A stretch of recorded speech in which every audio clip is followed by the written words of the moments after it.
Now, before, like, I made the joke where I was like, don't tempt me to do a second one because I could talk about this forever. Yes. I guess this is me admitting that, like, I said don't tempt me, but then you did, like, extremely effectively by talking about how we could just keep talking about it. So I wanted to reconnect with you, my beloved sibling, Jessica Stevens, for the record. Yes. The introductions are going to be a little weird in this one.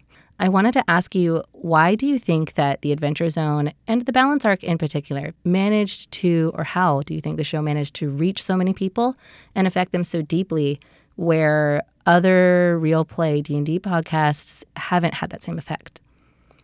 I think it's a combination of a couple different factors. I think first and foremost, it comes down to the people that are playing. You have three brothers and their dad playing D&D, and the chemistry between everyone is so on point. But then this was the first actual D&D podcast they made, but they made a lot of mistakes. And there was really time with this one for those mistakes to be made and then come home to roost, as well as the players learn from it and move forward in a much more competent way. Yeah. So if I could sum it up, it sounds to me like a part of what made this show so meaningful to you was how genuine everybody was in their acting and in their storytelling. Is that an accurate summation? I don't think I could have put it any better myself. I think it's incredibly apparent that these people forgot they were playing the game and were just genuinely living the story.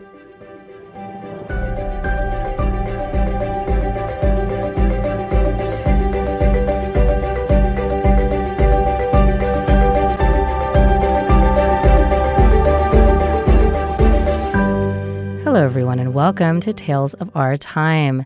This is a show where we discuss the stories that move us, what makes them so meaningful, and why others could or should find meaning in them as well. This is not a spoiler-free show, so bear that in mind as you continue to listen. I'm your host, Amanda Stevens, and today we have something special in store for you. Last week's episode on the Adventure Zone Balance, I felt very personally attached to because I also think that the Adventure Zone Balance really was a tale of our time in the way that it was able to connect members of the community that it was a part of. So today, I wanted to give voice to those members of the community and have them explain in their own words why they found Adventure Zone Balance so meaningful. I hope that you enjoy this episode, and I hope that you enjoy learning more about this show and what made it so meaningful to all of us, including myself. So my name's Kelli. I'm originally from Seattle, but I've been in Japan for about 9 years, which I find hard to believe, to be honest. But and I am a new mom, actually. So my son is just under 2 months old. And huge congratulations. Thank you. So what about the Adventure Zone Balance arc was really meaningful to you when you listened to it? You said it was a while back. Yeah, so I listened to it when I was living alone in Kyoto on the JET program. And I just remember getting home after work, and because of the time difference, when I got home after work, there'd be a new episode out, basically. I just remember going home and whatever day of the week it was that it came out, just being really excited to listen to it while I was preparing dinner and doing my nightly routine. Was there anything about the story that really struck you in particular that you can remember? Yeah, so just the whole overall thing, it was just mind-blowing. Because it was my first interaction with Dungeons and Dragons, which is something I'd kind of always been interested in. Yeah. And I don't remember who or what, but I encountered the show somehow, and that just kind of started my love affair with Dungeons and Dragons, to be honest. Just the whole thing. Yeah. They kind of showed you the kind of stories that could be told through that. Yes, exactly. Yeah. Thanks, Kelli. My name is Alyssa Kestrel. I live in Washington State, and I'm a big old nerd. What was a scene or storytelling beat that happened at Balance that meant a lot to you, and why? So, first of all, my favorite character in that whole arc, in that whole campaign, was Lucretia. She was amazing from the beginning. And the moment that really got me was when they started out the year, and immediately everyone gets turned to stone except for Lucretia. it's all up to her. She's the only person who can do anything. And like, we never hear any of that part when she's just by herself. All of that happens from a listener's perspective, just in the blink of an eye. But then all of a sudden we're back on the ship. She's all haggard and tough and awesome. And the ship is like cobbled together with duct tape. And she just kind of collapses into a pile. And she's like, I did it. I'm amazing. Everything is fine. I saved the world. I saved you. I saved you. I saved you. And the entire universe. Yeah. So I really like how Griffin talked about her change afterwards, because she was always a really interesting character. But after that episode was when she really was like, no, I actually can save the world. And my ideas are amazing. Mm-hmm. And that's something that I think a lot of people have to go through. They have to have that moment where they're like, oh, I actually have the power to change things and help people, and I can do whatever I want. And then afterwards, she finds and destroys the first of those relics by herself, and then she attempts to get the second one. Right. Not all of her ideas were good ideas, but they were effective, and there is something to be said for that. So yeah, a big theme of the show was bonds and connections and friendship, and she was trying to be so independent that she could isolate the entire plane from everything else. Yeah. And that was also kind of an interesting warning for me as well. I was like, heck yeah, I can do everything myself. And then that part at the end, I was like, oh, okay, wait, I see what you're doing here. Still important to have a support network. Yeah. Still important to maybe a little bit of help sometimes. A little bit of overcorrection in that direction. Yeah, absolutely. So that was such interesting character development, and Griffin wrote that so well that I was just so impressed.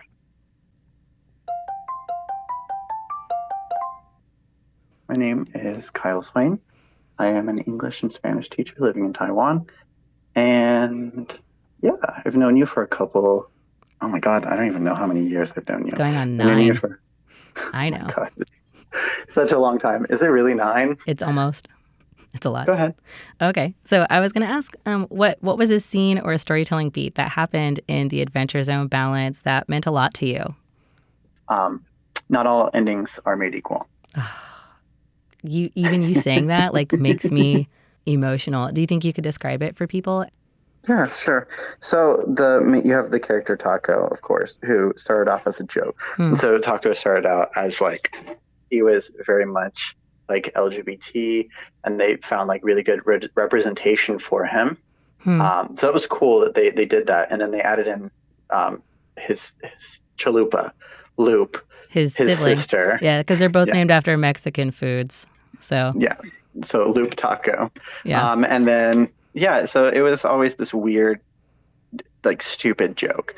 But then it kind of became this, like, heart-touching scene, especially since they had gone through so many unhappy endings. And by that point, like, every ending at the end of each of the arcs is, like, heartfelt or touching. And they joke around about it, but in the end, it ends up being dramatic, right? But then this one was just unexpected. He was very close to his sister his entire life, and then suddenly one day she's there and the next day she's not. Right. And I think it was something about thank you. That was the last thing that you said to your sister before she disappeared. He did a dance. He showed her a stupid dance. Yeah. You know, like you don't know what your last moment with someone is going to be. And for him, his last moment that he remembered was doing a stupid dance to make his sister feel better. And the last thing that he heard her say was thank you. And that's it. And then the last thing that she left him was, I let her be back soon. But it's just about the framing that Griffin provides, right? Where he says, some of them are beautiful and poetic. Others are awkward and clumsy. Some of them are very unfair. Yeah. But most of them are just benign. There's absolutely nothing. And like recently, it's been like one of those things that I've been really thinking about in this sense of like, this is one of those natural truths that no one ever thinks about. Most goodbyes are just benign, awkward, benign, uninteresting. It's the human experience. So I feel like this quote is a great embodiment of the human experience, right? My name's Nicole /Undead Dice, and I am a D&D enthusiast. It is my life. And I've been playing it for about 6 years now. That's awesome.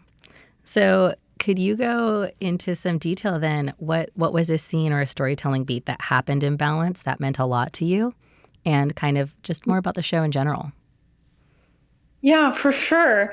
I found Balance really soon after I started really getting into D&D within that first year. You know, it being the first media I really found and gravitated towards hearing other people play the game I was just getting to know and love.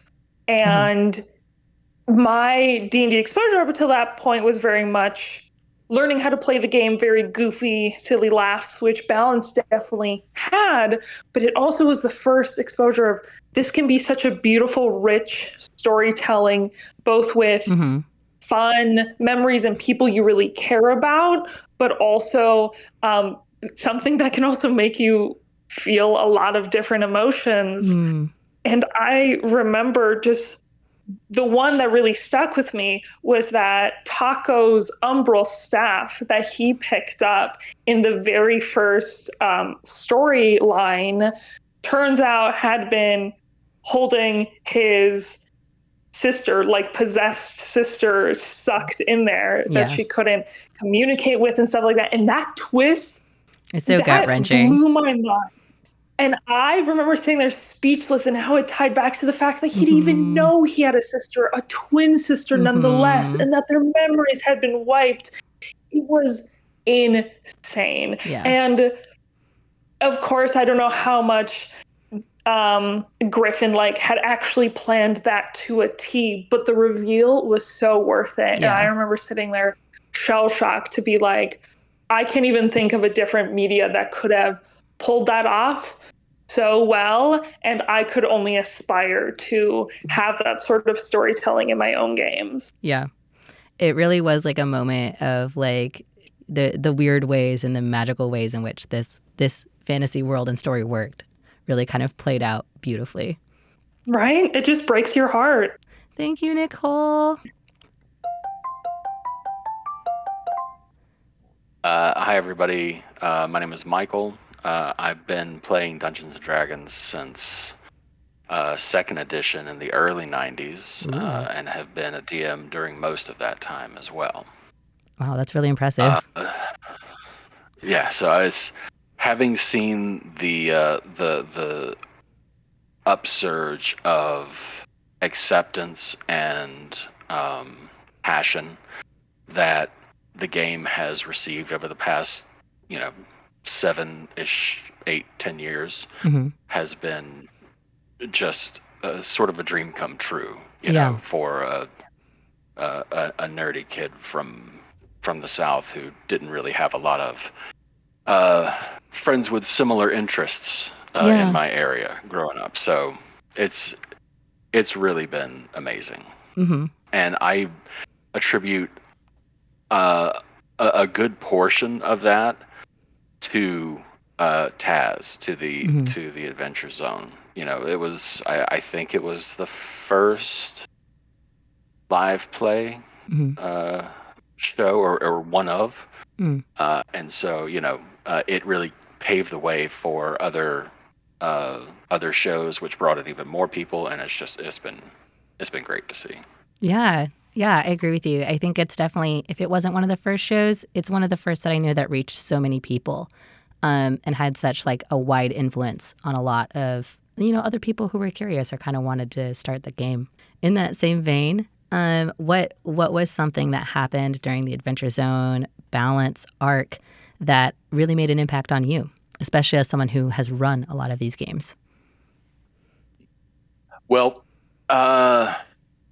the one thing that immediately sort of jumps out at me is oddly enough the shopping episodes, and it's specifically because of how they did that, how the McElroys involved their community and got people to send in items for Fantasy Costco. And they used those as sort of the shopping. It wasn't just another, here's the list of items and you just kind of pick out what you want. It was a lot more than that. Mm-hmm. And in particular, the piece that really stuck with me was the ridiculous sword, the flaming, poisoning, raging sword of doom, right? Shout out to its creator, Colin Williams, who at the time of its creation was 8 years old. It's so good, honestly. It's so freaking good. Yeah. And if you go onto the TAZ wiki, they even have a picture that the kid drew, that Colin drew of his sword, and it is amazing. Mm-hmm. And it makes me want to cry. Yeah. Just how amazing it is. And, obviously this sticks out to me because that I could 100% see myself in Colin's shoes. Mm-hmm. If this had been going on when I was that age and just getting into D&D. It really it fills me with a lot of love and joy that Colin had this opportunity to get invested, right? Awesome all the way down. And unfortunately, that's all the time that we have for today. So thank you everyone for joining us on Radio Taiwan International. This has been Tales of Our Time with our very special Takes of Our Time episode. My name is Amanda Stevens, your host. A very special thanks to the Adventure Zone podcast by the McElroy family and to all of my guests. Thank you very much, the Adventure Zone Balance. Thank you, Adventure Zone Balance. Thank you, Adventure Zone Balance. Thank you, Adventure Zone Balance. Thank you so much, Adventure Zone Balance. Thank you, Adventure Zone Balance, from the bottom of my heart. We'll see you next time.